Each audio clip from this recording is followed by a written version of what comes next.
Yeah. So I think the next panel doesn't need further introduction. Just welcome the YouTuber as Michael from Vsauce. Hello. Hey. How you guys doing? It's my first time in Romania, and this is awesome. Give a round of applause for that. Yeah. First time in Romania, and I think that will be a blast for you. So I'll take this couch. Okay. All to myself. If you got questions, line up for the microphone over there. So. Yeah. I'd love to hear some questions from you guys. I had a beautiful day yesterday. Not so beautiful day today, though, weather-wise. It's a beautiful day because I'm here with you guys. Oh. I know. I know. All right, I just wanted to ask you a welcoming question, which is like, how do you get the inspiration to do all of your work? Can you just tell it briefly before we jump on to the questions? So quickly, most of the ideas for episodes come from something that I've read, some cool perspective that I want to cover, and then I work out the question later. In the past, it used to be more question-based, but I don't want to just make videos that give you an answer you could Google. Yeah. So I want to make sure I cover stuff that you wouldn't just find by typing in the question of my title. So usually it's like, oh my gosh, I had no idea that such and such was true. How do I turn this into a 10-minute long talk? All right. Yeah, so there's the secret. That's how it happens. That's the process. But let's start off with some questions. Yeah. This first one looks pretty excited. Hello. First of all, thank you for agreeing to come to Romania. Oh, my pleasure. And I'm going to start off with a question like, you've done a video on, let me remember if we are ready for aliens. And I want to ask you, what is your take on the Fermi paradox? Yeah, so the Fermi paradox says, what the heck is going on, guys? The universe is huge. And there are planets like Earth all over the place. There are probably billions of them within our galaxy alone. So life, just like us in this room right now, probably isn't rare. But if it does exist elsewhere in the universe, why haven't we seen it yet? Why are the skies so quiet? And there are a lot of different theories about why. One could be that the aliens just don't care.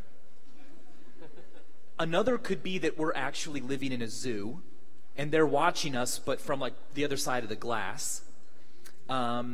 They could be watching us and they don't want to meddle because they're afraid of the effect that they might have on us. I think, personally, that we are early in the phase of the universe where life like us is available, and there could be other intelligent life in the universe, but they aren't advanced enough. They aren't so much more advanced than us today that they've been able to come and find us. We might be the first to find them. Or they could already be amongst us, but we just can't perceive them. I don't have a good answer, but I love thinking about it, and I think that it's like one of the best sparks for science fiction.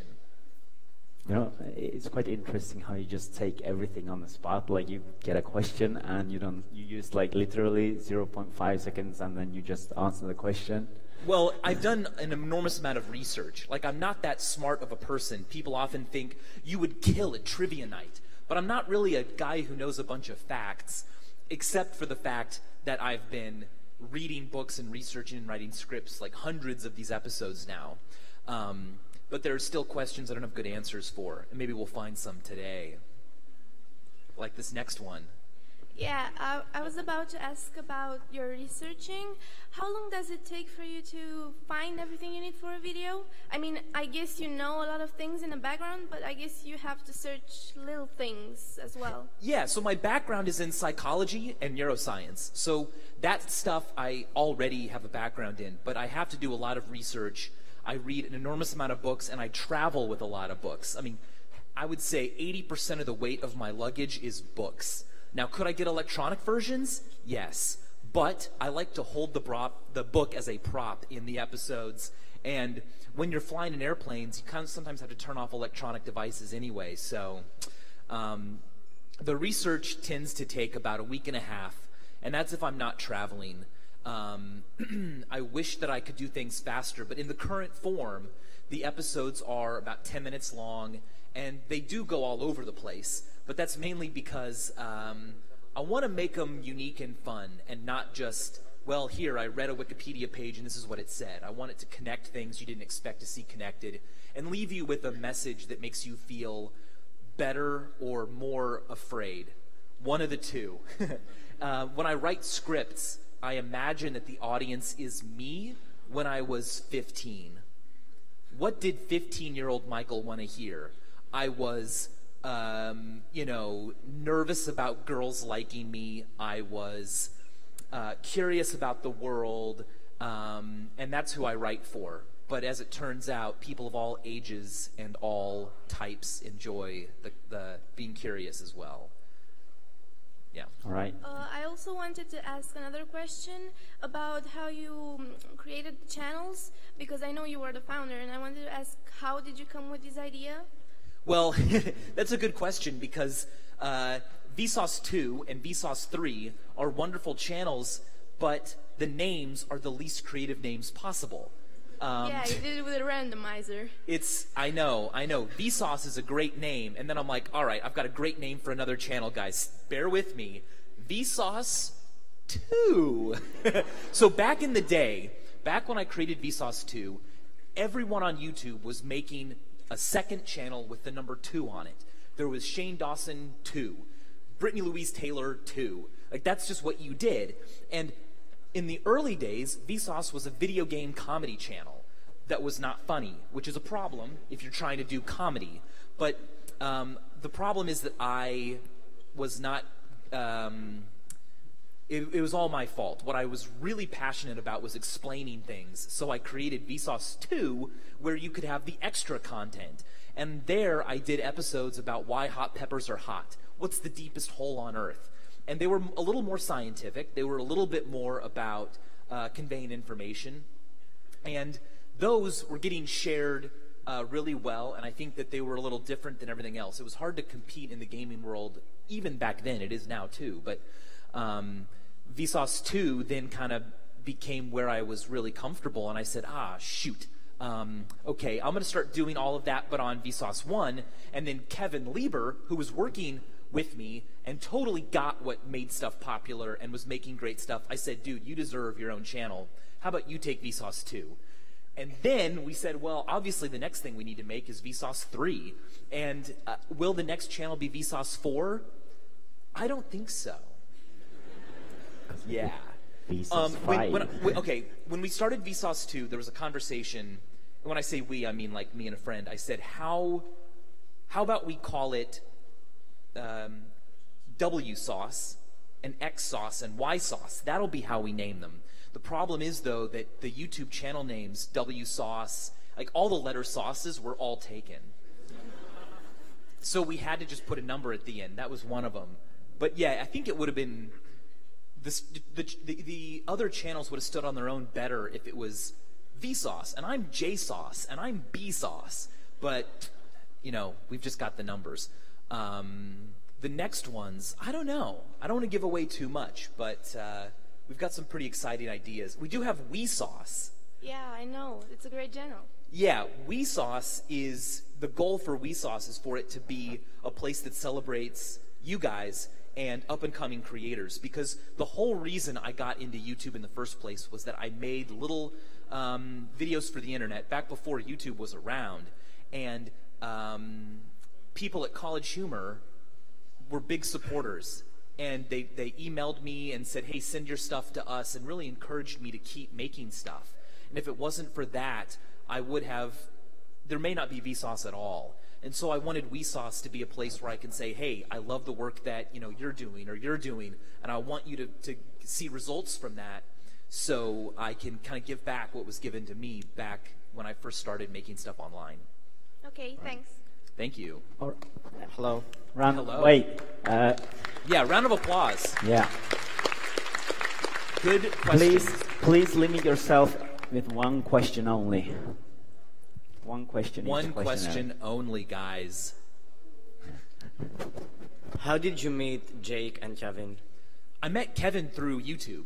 I was looking up just funny people, but like weird funny, because Kevin's personal channel, which is just Kevin Lieber, had a show that he did called Uninformed Video Game Reviews, and he would dress up like this really fat guy who would review video games, but clearly had never played them.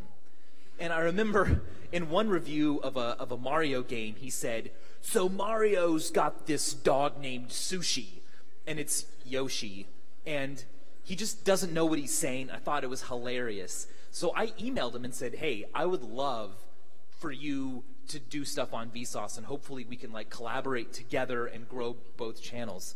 I met Jake because he started working on the Space Lab channel. Space Lab was a YouTube program where kids could ask questions and have them answered in outer space, and then that was streamed live on YouTube. And Jake worked there, and I did a couple of different episodes for Space Lab with him, and it became obvious that he had a lot of talent and could and should run his own channel. So I came up with, let's do Vsauce 3. Yeah. Thank you. Thank you.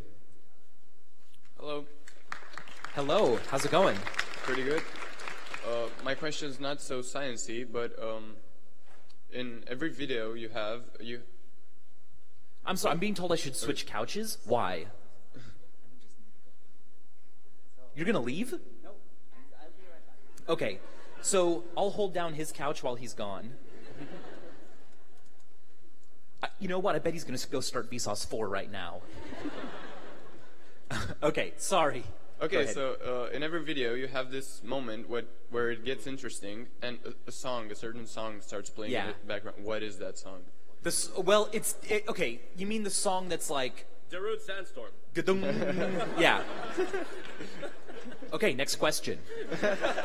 No, that song is, so I call it 130, like 130, because Jake Chudnow, who composes all the music that you hear on Vsauce, for the most part, he just numbered his songs, and he gave me a bunch, and they all had numbers, and 130, 130 was that song.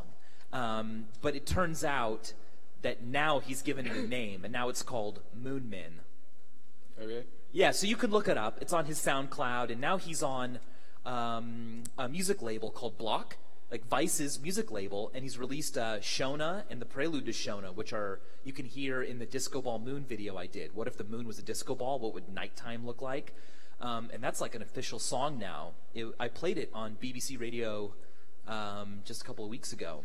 But yeah, Moonmin, that's the song that I raised the eyebrow to. I'm like, but what are eyebrows? Ba-dong. You know, that's that's Moonmin. Okay, thank you. Thank you. Hey, how's it going? Hey, Michael, Vsauce here. That's correct, by the way. I want to give this guy a round of applause. Yeah, because I'm often called Vsauce, but Vsauce is bigger than me. Vsauce is all of you guys. And when I start an episode, I'm saying, hey, everyone, Michael here. But because the channel's name is Vsauce and my face is right there, a lot of people see me and they're like, hey, Vsauce. And I'm like, whoa, whoa, whoa, whoa. What, are you looking into a mirror? Because you're Vsauce. And they're like, I'm confused. Can I just have a photo? All right. So yeah, the way you introduced yourself was entirely correct, and I love it. All right. Beyond the fact that if you do make another channel, it should just be IV sauce, as in Roman numeral 4 sauce. Yeah. Well, okay. IV sauce. IV sauce. That could be like a medical channel where it's your own thing, man. I intravenously give myself different meals or something. Greatest man in history, in your opinion? Greatest man? Person. Sorry. Greatest, that's tough. I mean, the go-to answer is Gutenberg. He invented the printing press, and that changed how we all got information. I mean, and it was a real keystone moment, because before then, you couldn't get ideas out, and you couldn't get them out in a standard way. There were oral traditions, and you could have a scribe write something. But I think moving toward literacy on a massive scale was, really fueled by what he did. So, thanks, Johannes G. Yeah. I'm sure he's listening right now, wherever he is.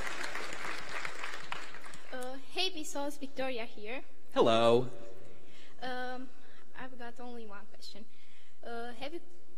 Have you considered getting involved into the scientific research? I don't know which realm, which subject, because your videos are very comprehending. So I did research before I started Vsauce. I was working on a project at the University of Chicago on religion and politics in the brain. And it was the early stages. We were just figuring out what kind of stimuli to give the participants, what sentences they should read while they were being scanned in an fMRI tube. But what I found is that I am not organized enough or disciplined enough to do research properly. But what I am good at is being excited about it and getting other people excited about the research that actual scientists are doing. So that's what I'm doing now on Vsauce. And I think that the work that's being done by actual people studying things in the field is fantastic. That's why when you look at the video descriptions on a Vsauce video, they are the longest descriptions possible. I want to link to every single thing, all the papers, all the different web applets that they've made to show what they're working on. Will I ever? Maybe. But if I do, it'll be studying like online video viewing behavior or something. And I'll keep doing Vsauce, but I'll turn it into an experiment. In fact, for all you guys know, this whole time it's been an experiment. Maybe. So thank you. Thank you. Hey, Michael. Hello. I only got one question for you. Thanks. Would you mind if we took a selfie together? Well, can I do a selfie with the whole crowd? Sure. Yeah. Okay, let's do that. So the selfie is, I think, historically very important. And a lot of people make fun of the selfie because it's kind of vain or it's a little goofy or, you should just live your life and exist in the moment. But here's what I think. If selfies had been around, say, in the time of ancient Egypt, how grateful would we be today? If we had video diaries and blogs and tweets and selfies from people that lived in the BC times, we would know so much more about that time period. But instead we have nothing. So. Well, they draw cats on the walls. What? They draw cats on the walls. They drew cats on the walls. Yeah. But they didn't draw self-portraits on the wall, which is like a selfie, but for before camera times. Okay. So, oh, whoops, I need to put selfie mode on. Look. Oh, I didn't know I was on a screen. I'm going to take a photo. It's a selfie with myself. A selfception. Oh my gosh, I'm going to take another one because I want to make this look perfect. This has become the Michael selfie show. Because I'm trying to line up. You'll see this on Instagram later. Okay, I should look. Wait, how do I? Where's the camera? That right here. Oh, okay. Okay, wait, watch.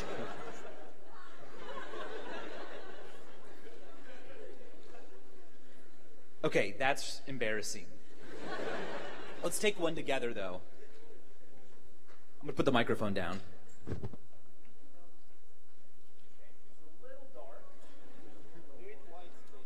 Port.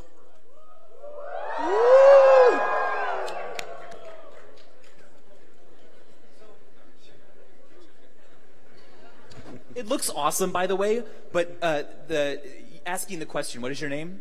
Radu. So he is the only person visible because he's got a spotlight on him. It's basically a picture of the two of us, and then there's this weird mass of flesh. Okay. So yeah, there you go. The answer is yes, we can, and we did. Thank you. Okay. Thanks. Bye.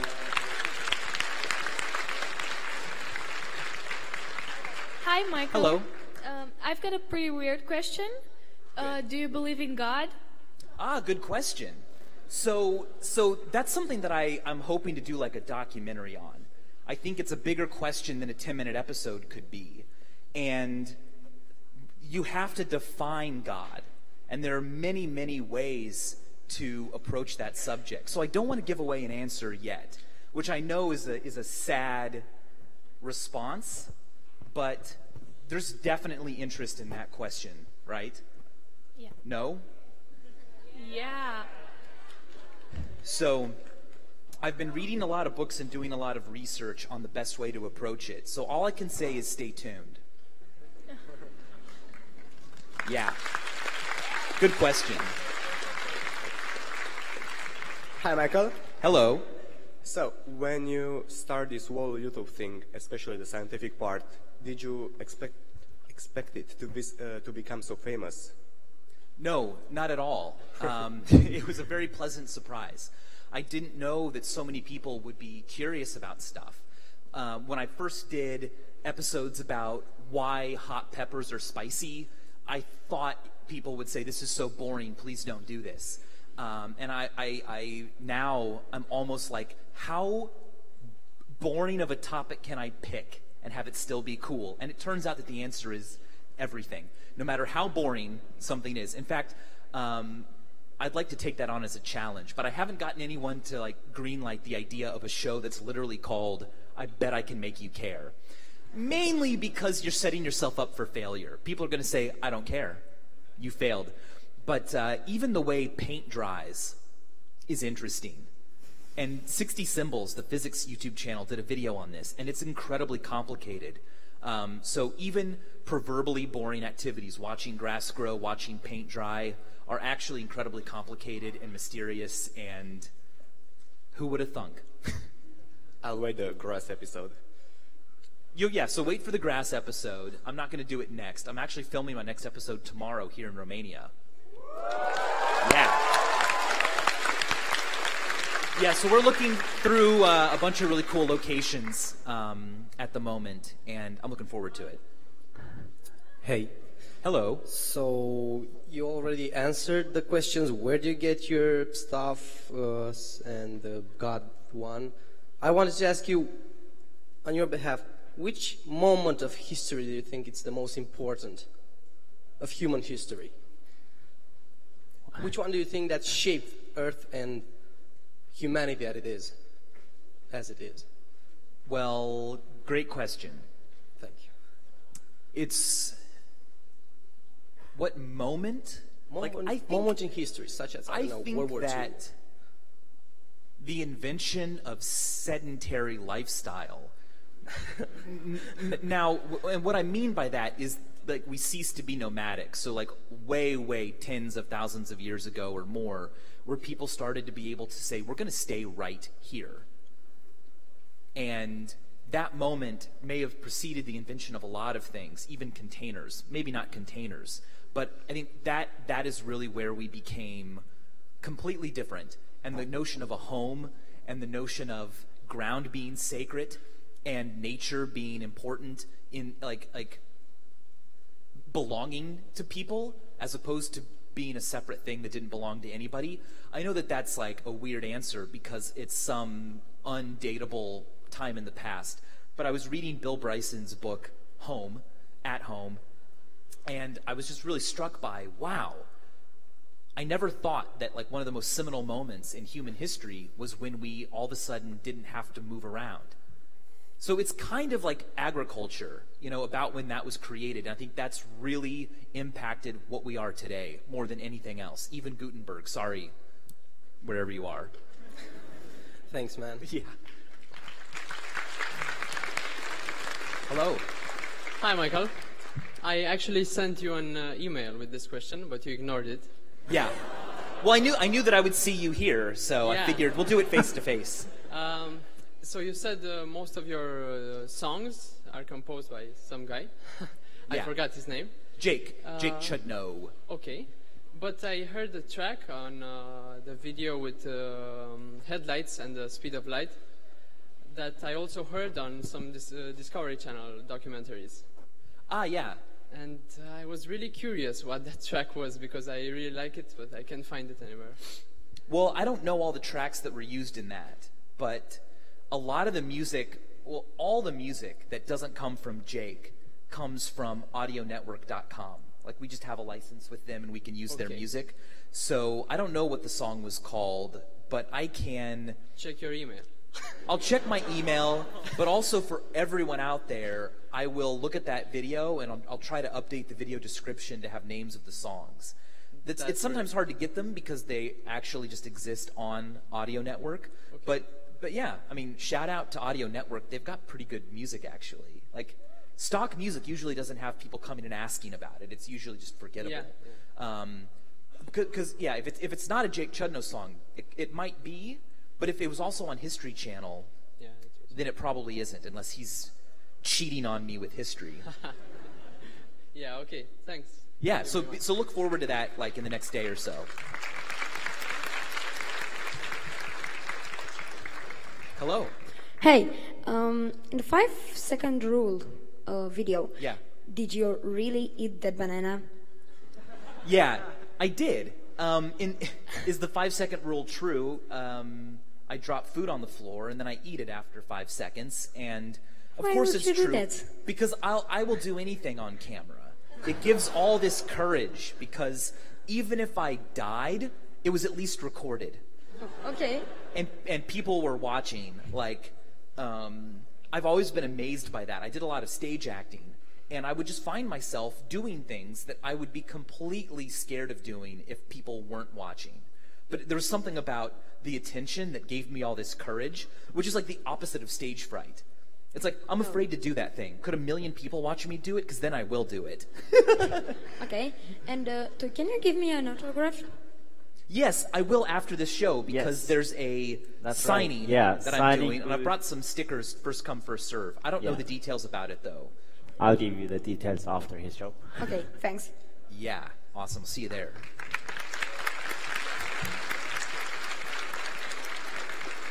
Hi, Michael. Hello. So I have a pretty weird question I like to ask people. If you could choose between continuing being a human being and decay and die, or become like a superior being that will live forever throughout history and even after the world ends, just continues on living but cannot feel and just learns everything, what would you prefer? So I can't feel, like I don't You're just like a soul, like a ghost wandering throughout the universe, learning, but you cannot speak to anyone about this. You're something. So I can witness stuff and remember stuff, and I can also feel like sad or happy about the things that I see, but you I cannot can't tell anyone. interact. Yes. I think I would choose to die. I would choose to be who I am now, just a physical human being. Yeah. I think there's something really important about the fact that we die and aren't here forever. And maybe we will have the technology to live forever in the future. But I would. Let's hope not. I don't know. Maybe some of us should, but I really like thinking that this is the time I got to exist. And these are the things that I will only ever know of as the Earth. And in the year 30,000, it's going to be completely different. And those people will be so jealous that I got to be here now. So that's my answer. Thank you very much. Hello. Hello, Michael. I'm really curious. Were you to build an entire new ecosystem, which animal and which plant would you choose first to build it around? Good question. I would choose as a plant. This is how I'm gonna answer the question. I would make a Jurassic Park. Awesome. Using things that are already around today, but were exactly the same in Jurassic times. So ginkgo biloba, the fossils we found of that plant look exactly like the plant today. What else? Some type of shrew. I would take those like living fossil type animals, and I would make it, and there wouldn't be dinosaurs in it because I don't know how to get any dinosaurs, but it would still technically be a Jurassic Park. And if a dinosaur showed up, he'd be like, "Oh, I recognize all you guys, hello." And he wouldn't know. They have not changed, those particular species. You can look them up. Yeah, it's like the cheapest Jurassic Park possible. Well, thank you. Of course. Hello. So, hi, I'm very excited for you being in my hometown. I'm glad to be here. Welcome to Romania. My question is, how much stuff do you already know when you're making videos? Like, how much stuff do you learn? Almost all of it. Okay. I'd say about 90% of the episodes are stuff that I had just found out recently and was really excited and obsessed with for the week or two leading up to the episode. Sometimes the endings are things I've really wanted to cover, but I didn't have a reason to get there. Lately, I've been doing a lot more of that, like finding not stock, but like kind of ideas for the endings, for the conclusions that I've always wanted to do, and I kind of shoehorn them into the topic. And I don't think that works as well as kind of organically coming to a conclusion while I'm actually writing. But yeah, for the most part, it's about 90%, except in psychology videos. Those contain more stuff that I already had learned in university. Okay, thanks. Thank you. Hello. Hello, Michael. So previously you implied that as a YouTuber you are a creator as well. So I was wondering what kind of advice would you have for young people like me who want to become creators, trailblazers, artists as well? I would just say make stuff all the time, and don't be precious about what you make. Just make it. Now I kind of am doing episodes when I'm ready, and I'm putting them out when I feel like they're ready, but I used to do 3 a week, and they were not very good. But every time you make something, you learn a lesson. And if you try to spend a whole year perfecting something before you release it and say that it's done, you learn one lesson that year. But if you make a bunch of things, even if they fail a bunch, you get lesson after lesson after lesson. So just always be posting. I get a lot of emails with people asking for advice on how to create a channel and what to do and how to get started, and I'm like, just make the things. And you'll learn more than I could ever tell you. Okay, thank you. So, yeah, good luck. Hi, Michael. Hello. Nice meeting you here, and I just wanted to say thank you for being a voice of reason on the internet. I really appreciate that, and I want to say that I like how you change the subjects in your videos, like seemingly, I don't even know when you do that. It's really cool. And my question is, what is the toughest subject for a video you had? And if there were any of those that you put aside for later because you don't know how to do those? That's a good question. I mean, even unanswerable questions can be discussed, like what happens after we die? Well, that brings up the whole issue of what is scientific and what is not, and how do we know things? And I've talked about Newton's flaming laser sword, which is a philosophical razor, just like Occam's razor, and it tells you that if you cannot investigate something through experiment, it's not worth debating. So those questions are actually pretty easy to dismiss. I think there's nothing that I've put off. There's nothing that I don't feel like I should talk about because I wouldn't be able to approach it in the way that I wanted to. Yeah. Sorry, I mean, yeah, everything would work, so I've never said no to something. I mean, maybe if I thought that it was boring, like the answer actually wound up being kind of simple or could be better illustrated with just a blog post or a tweet, but that's it. Thanks a lot. Thank you. Hi, Michael. Hey, I love the look. Thanks a lot. First of all, I want to thank you that you are here, and I love your work and everything you do. I watch your talks on TEDx, and I love how you spark my curiosity, that kick in the venture. Yeah. And you left one question unanswered. Why is the bottom in the middle and called the bottom? Well, I did make an episode about that. You did? I did, yeah. I didn't watch it. So look it up. It's got a thumbnail where I'm like this, like I'm bounced on my butt. Yeah. Like doing a yoga pose called the boat. And I talk all about butts and how great the human butt is. You guys think of other animals. Like baboons have really famous butts, but they're not big old chunks of muscle. Like look at a human butt. Look how big it is. And this gives us an enormous amount of skill at running. We are the running animal. And you can outrun a horse given enough distance. A horse is faster, but a horse can't run for as long because you sweat better, you've got better use of your energy because of that big old hunk of gluteus maximus. And check out the video because I go all into how we walk and why butts are important and why we call it a bottom and all kinds of other word stuff about butts. Thanks a lot. Thanks a lot. Thanks. We are now moving on to the final 10 minutes. Final 10 minutes, okay. Yes. Hey, Michael. Hello. I wanted to ask you, what do you think will be the solution to the upcoming energy crisis when we run out of fossil fuels?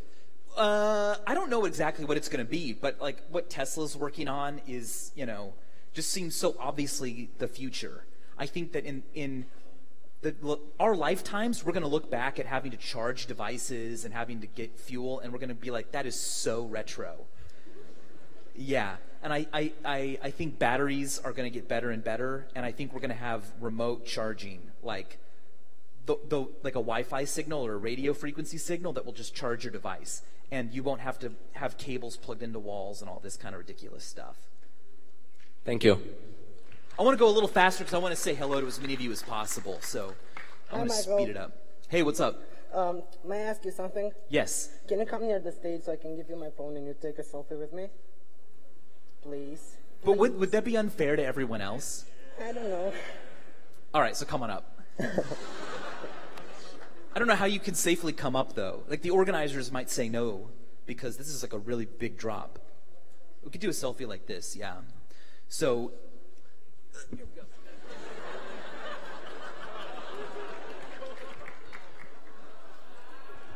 All right, so ask and you will receive, I guess is the lesson there. By the way, that angle showed off all my nose hair, which I did not cut this morning. I did trim my beard this morning, though. It's about the shortest it's ever been since I first was able to grow a beard when I was about 3 months old. Okay, hello. Hello, my name is Sophie, and I'm a YouTuber as well, so I'm a big fan Awesome, of yours. Yeah. And my question is, how do you see YouTube evolve and change in the coming years? Because right now it's a very competitive stage, and how do you see it working for newcomers? I think that we're going to, first of all, see that line between traditional media and online media just evaporate 100%. It's already pretty much gone in the eyes of a lot of viewers. But I think that we're going to start seeing,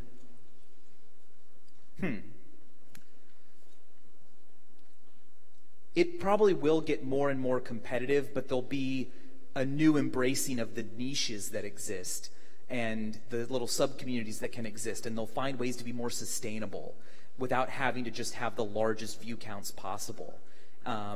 So I think a lot of the future lies in how it's monetized, whether it's through subscribing or supporting through Patreon, stuff like that. I think that's really going to make every idea you have that at least 100 or 1,000 other people are interested in watching possible and sustainable and a career. Thank you very much. I won't ask for a subscription because that would be just awkward. What's your channel? Sophie Proud. Okay, well, you just got hundreds of new subscribers, right, guys? All right. Thank you very much, then. Hello. Hello, Michael. Like somebody said before, I really enjoyed the way you change your subjects, but you still orbit around the same general idea during your videos. It reminds me of James Burke's Connections from way back when. Yeah, such an inspiration. I love that guy. And when I was a kid, I would watch Connections, and I would take notes and try to memorize every little connection he made. I might still have those somewhere. Yeah. My question is, what is, in your opinion, the single greatest tool mankind has ever invented and implemented and is in use right now? It could be anything, not just an item. For example, a general idea like the scientific methods say. I think that, on the one hand, like the toilet is a fantastic invention that has kept us, healthy and has allowed us to live closer together. But I also think that I don't want all my answers to have to go back so far, but just the container. The fact that you can walk around and carry stuff without having to put it in your body is pretty amazing. Like, think of it this way. A dog has to just hold things in his mouth. That's it. But humans can carry water with them. Humans can carry food, and they can keep things in containers. And I think that's really changed us from the more classically animal people that we used to be to what we are today. Just the ability to make a container. All of a sudden, you didn't have to stay at home. You could travel a lot farther. Yeah. So thanks, Cups. Thank you. Thank you very much. Hello. Hey, Michael. I have a question. I've seen that you are a very good public speaker, and I also know that you had held a TED conference, held a TED talk. I wanted to ask you if you were as good as a speaker in the beginning as you are now, and if not, what were the exercises that you used to improve your public speaking skills? That's a good question. And no, I was not. And the exercises that I used to get better was just speaking more. It was just like my answer to the advice to video makers. You just have to do something a lot. And when I was a teenager, I did competitive public speaking as an extracurricular. And I had an informative speech about ketchup. And I would go around every weekend and I'd perform it like 5 times in front of judges. And then the judges would score you. And sometimes I did well, sometimes I didn't. But that forced me to get over my stage fright, and it forced me to get better at articulating and communicating ideas. Also reading, just reading and really reflecting on how people are communicating ideas in different ways, and what works and what doesn't makes you better at getting across what's inside your head and into other people's heads. So yeah, reading and just doing it, getting on stage, talking, doing presentations, however you can, yeah. Okay, thank you. All right, and I think, Michael. So that's the end? Yeah, we are unfortunately running out of time, but one more question. When are you planning to do the episode from Romania tomorrow? Yeah. Any ideas what you will be talking about? Yeah, I don't want to spoil it, but I'm talking about preview. Logarithmic thinking. All right. And I'm sure that the crowd is looking forward for that episode, right? Yeah. All right. I'll also be filming all kinds of other stuff to use in future episodes. I've got a couple of topics that I want to do later in the year that Romania fits into. So just stay tuned. All right. All right. Thank you guys very much. Thanks for coming here. Give it up for Michael from Vsauce. All right. Right. Thank you.